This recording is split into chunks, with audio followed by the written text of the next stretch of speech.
Licenciée en janvier 2024, il y a moins de 2 mois maintenant, une ancienne agent de l'EPIC dénonce des faits de détournement de fonds publics et de harcèlement moral. 2 plaintes ont été déposées en 2022 et en février 2024. Elles incriminent l'ancienne et la nouvelle direction, l'actuelle direction. Le reportage d'Athéna Milcam et Vetia Renauta.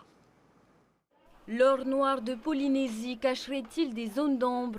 L'établissement public en charge du soutien de certaines exploitations, du contrôle qualité et de la promotion de la tige parfumée à travers le monde pourrait lui-même être entaché. Après près de 20 ans de boîte, une ancienne agent est licenciée en février 2024. Elle avait, en novembre 2022, déposé plainte contre X pour détournement de fonds publics et plus récemment, en février 2024, pour harcèlement moral.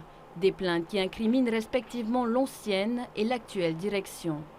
Donc j'ai commencé à dénoncer en interne toutes les procédures qui n'étaient pas respectées, à savoir tout le protocole de livraison des lianes virosées dans toutes nos nouvelles ombrières, dénoncer toutes les procédures qui étaient transgressées en faisant passer des dossiers incomplets, qui n'avaient pas les garanties nécessaires pour le financement de la quote-part du porteur de projet. Mais j'ai tout fait en fait en interne avant de demander audience à mon ministre de l'époque, qui lui, au terme de notre rencontre, m'a poussé à déposer plainte. J'aurais pu rester et ne rien dire, faire comme tout le monde, aller au travail et fermer ma bouche. Mais en tant que cadre de l'entreprise et voyant toutes les dérives qu'il y avait à l'intérieur, je ne pouvais pas. Notamment parce que j'avais tous les agriculteurs qui revenaient vers moi. Selon la plaignante, ces faits pourraient notamment être reprochés à la direction précédente. Leur dénonciation aurait d'ailleurs accentué des faits de harcèlement auprès de plusieurs employés. Contactée par nos soins, l'ancienne directrice, réintégrée en tant qu'agent dans l'EPIC, ne nous a pas accordé d'interview.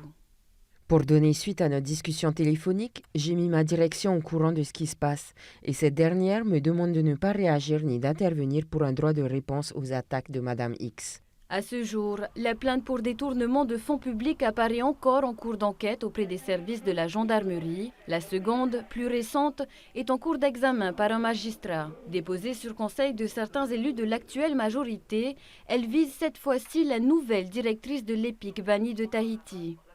C'est notamment suite à toutes les rencontres que l'on a effectuées avec certains agents de l'établissement et anciens agents qui ont été harcelés.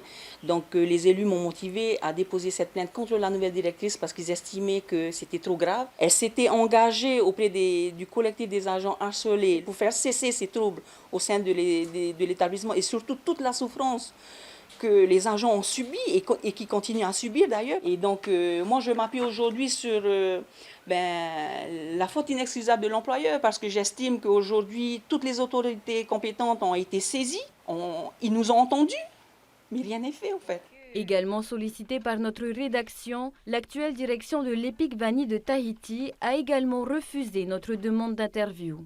La directrice nous a indiqué ne pas vouloir exercer son droit de réponse face aux déclarations de Madame X, laissant la justice suivre son cours. Reste à la justice de décider quelle suite donner à cette affaire.